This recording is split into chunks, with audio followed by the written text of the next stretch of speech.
Set a little timer in case I go over, but maybe someone will give me a shout when I've a couple of minutes left.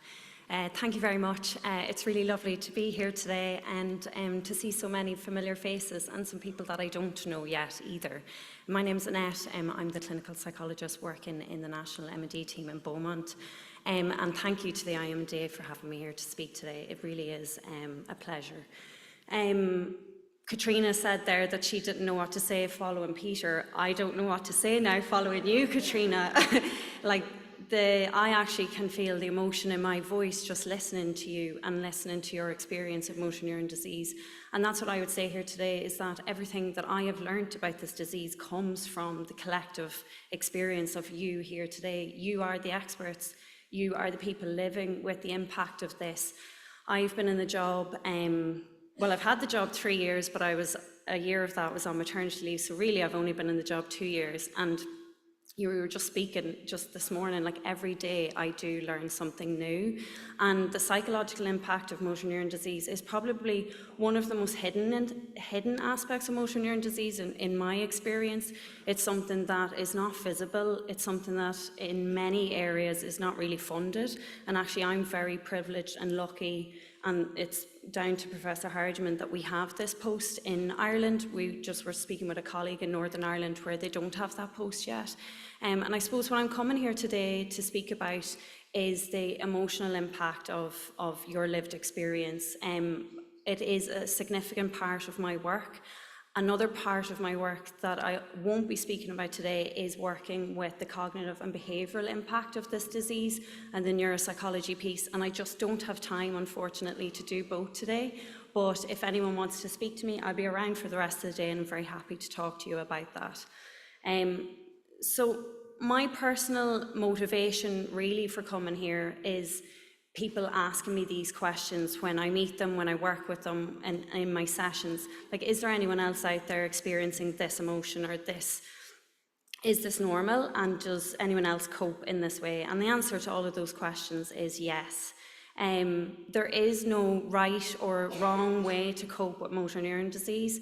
You know, everyone has touched on today the individuality of motor neurone disease, and it's something that even Orla talks about and Peter's touched on in terms of the research, the heterogeneity of the illness itself, but the individual impact is also very different for each person, and the interventions that are needed from a psychological point of view need to be individualised to meet the person at where they're at.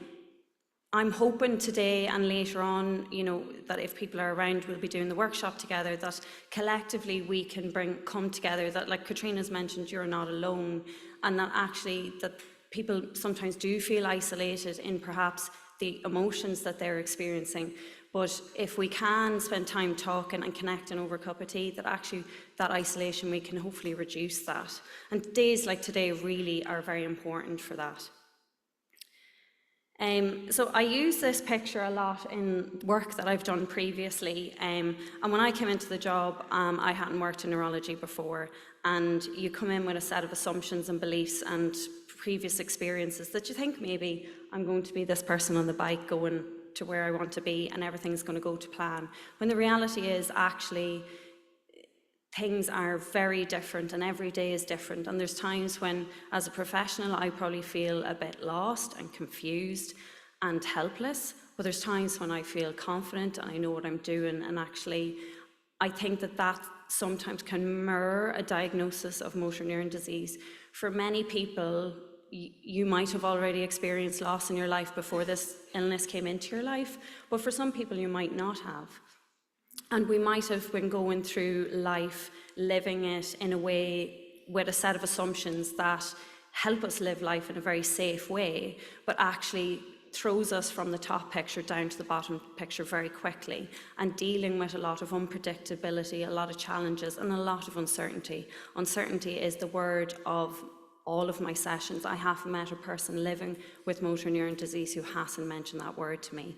And uncertainty and loss are intrinsically connected to our threat system and anxiety, and it is one of the core kind of emotions that I work with.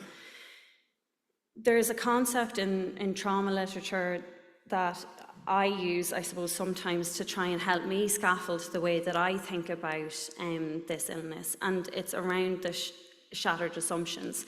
So many of us live in this world where we think life is predictable, life is controllable, life is permanent, and that is a very unconscious way that we live our lives.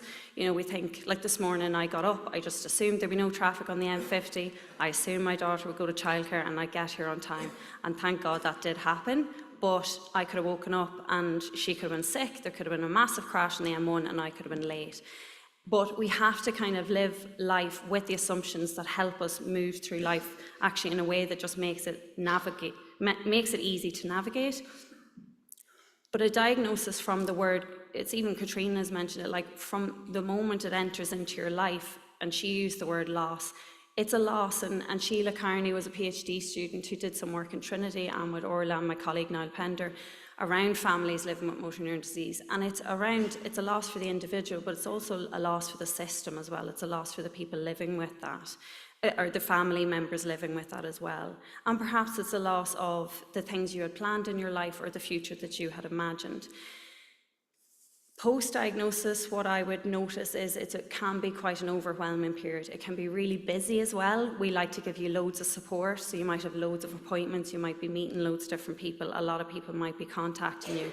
But emotionally, it can be quite a period of up and down. And how, I suppose, we navigate after that is around, it's really what Katrina is embodying. It's how we appraise it and how we integrate it into our life.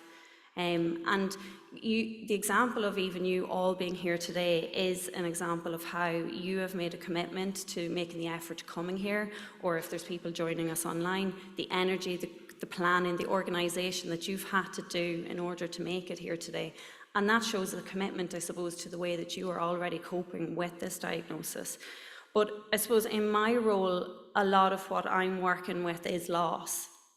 And I use this quote because there's like two sides of losses. You can't really have loss without love. And love is not only about the love of people, but like I've see people here today that, you know, have spoken to me about things that they loved in their lives. You know, I have people talking about love of music, love of running. You know, it's the love of things that we give commitment to in our lives, and actually over time, if we're unable to do those things, we might feel these emotions that come up for us. Sorry, just change these. So you might feel your threat system activated, you might feel anxious, you might feel sad, you might feel frustrated. Frustration is an emotion that is very, very common. And Katrina uses a great example of the bra strap. It's something that other people have actually spoken to me about on a couple of occasions. It's that frustration and not being able to do the things that we just automatically do very routinely and very regularly. You know, there can be hopelessness, there can be loneliness, there can be shame and guilt, and there's a huge range of emotions that people can experience in relation to this illness. And many of them come from some of the things that we've touched on today. It's kind of the loss of self, or the loss of the roles that we've had, or the adaptation that's been asked of us. And Katrina touched on that really well when it's talking about this continual adaptation to things. It's trying to navigate, okay, I'll change my way of doing this, or I'll find a new way of doing that. And that takes a lot of effort, that takes a lot of energy, and psychologically that takes a lot of commitment. But I think she has really embodied that it is possible. And part of my work is making space for that, and making space of talking about these losses. And particularly some of these things can be things that people don't want to say out loud to their loved ones who are already maybe burdened, they feel, with other things. They might be things that they don't really feel comfortable talking about maybe around other people. But hopefully, through having support networks and having places to go with these things, you can feel comfortable discussing them. So in terms of the supports that are available, I'll get to that, but also I think the thing that everyone has touched on today, and again I go back to Katrina because I just feel like her presentation was just so relevant and excellent, is actually the resilience of people. Although the impact of this disease can be far-reaching for you and everyone in your family, the actual resilience, the flexibility, the strength, the compassion, the commitment that I've seen from people is something that is very hard to even articulate. It's something that actually you witness, and it gives you strength actually in the role to even want to do more for you. There's huge, the outpouring of hope actually, and optimism and connection, and actually the want, you see that even, I'd say, in working with the IMNDA, the charity of people wanting to give and wanting to maybe create a legacy and leave things for others that are important to them. That piece is really important in the work that I do as well, because it's focusing on two things. A lot of what I look at is having space to, yes, orient to the loss and making sense of that, and having a space to talk about that and process those emotions. But there's also a piece of the work that is looking at, okay, how am I going to let M&D live with me, as Katrina has said? Like, how do I assimilate it into my life, and how do I adapt to maybe those losses and change the ways and evolve the way that I have done things? I can't say that there's this one strategy or one coping mechanism or one therapy, because there's not, and clinical psychology really wouldn't. It's more of meeting a person, seeing actually what their particular needs are and adapting to them. But what the work that is done is that there are more and more research actually is being done in this area, and actually looking at what interventions are out there. And some of the work that's been done already is in acceptance and commitment therapy in UCL. And it really, one of the outcomes that they found was actually being in a psychological intervention, whether this one was acceptance and commitment therapy, but it actually sustained quality of life for participants compared to those who just had treatment as usual. So it is an important part of treatment, and being a psychologist, of course, I'm passionate about that anyway, but I think it's finding what's important to you, finding out what your values are and how you want to live your life, and making sure that we can try and support you in that. Some of the things that I would do regularly with people would be then looking at coping strategies, if you feel that that is something that perhaps you need for a particular emotion, whether that's anxiety or whether that's sadness or whether that's shame. So that might be mindfulness, that might be values-based work, that might be actually looking at things to go, actually, you know, I want to be able to do this, and finding things that we're connected to. And it takes a lot of creativity on the part of the individual themselves. Sometimes when we think about things that are important to us, it's actually figuring out, right, well, what is it about that that's important to us? So the example that someone gave me was of running, but actually what was really important about the running was actually the connection to nature. And I was thinking, okay, well, is there a way that we can still incorporate that into their lives? It's really important around promoting continual quality of life and continual finding ways, as you know, as Katrina said, of continuing to live and continuing to live with this illness. And a lot of my work is moving back and forward between the losses that people experience, and also then, okay, well, also around, okay, well, how do I continue to live with this, and what are the things that I'm going to do in order to help me and my family do that.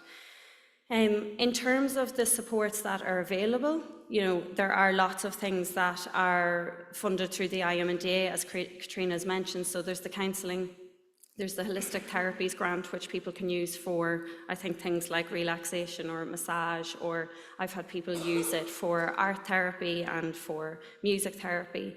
But also in Beaumont, I suppose what we can offer is, I suppose, my service, which is psychological therapy. And also we have great colleagues like our nurses and the IMNDA nurses, who also will offer bits of that when they're in your home. Many people mightn't even need to come to a particular therapy. You might have plenty of support already around you in terms of your personal lives, in terms of your family, in terms of your community. And that was something that's been touched on numerous times today, that actually that might be enough, but for those who actually might want a space, and particularly a confidential and space away from people in your own personal life, this might be something that you would like to do. We've also had some surveys done by the IMNDA, I know previously, and part of what we're trying to do in the workshop later is to address some of that need in terms of connection between people living with motor neuron disease. That's came out kind of time and time again, that people feel that that's a gap, and actually we hope from the workshop later on and getting ideas from yourselves that that might be something that we can bring forward in terms of keeping a continual connection, so that people do feel they have people, if you'd like, some people don't particularly mightn't want to do that, but if you do want to connect to other people who are living with this condition and might be going through similar things to yourselves, that we create that network for you. So I'll be really delighted to meet many of you later on, hopefully, and have those conversations with you. And then for those of you in the family who are affected, the IMNDA do have their brilliant resource now of their carers group, which it sounds like is going really, really well, and that is a fantastic resource for anyone who might want to connect with other family members and other people who are providing care for their loved ones. And then I run a quite informal drop-in mindfulness for carers, which is happening next Tuesday, if anyone wants to come along. But that's online, and again, it's more around connecting people who might be in similar circumstances, and again, trying to reduce isolation and share that burden and share that load in a space that I hope can be therapeutic and beneficial, and do it, I suppose, in a safe and meaningful way for everyone. I suppose the closing thoughts is, that this area of motor neuron disease is one that hopefully will grow over time, and for many of you might be happening, will be happening every day. All the emotions that you're experiencing will happen at different various points of your diagnosis. If you feel like it's something that you want more support with, please do reach out to myself, or I can put you in touch with other resources outside in the community if you would prefer to do something more locally. And I just want to say thank you to everyone who has shared their experiences with me. Like, it is impossible for me to actually do my job without people taking the time and their commitment to actually showing up and coming and sharing their stories, and me learning about their experiences.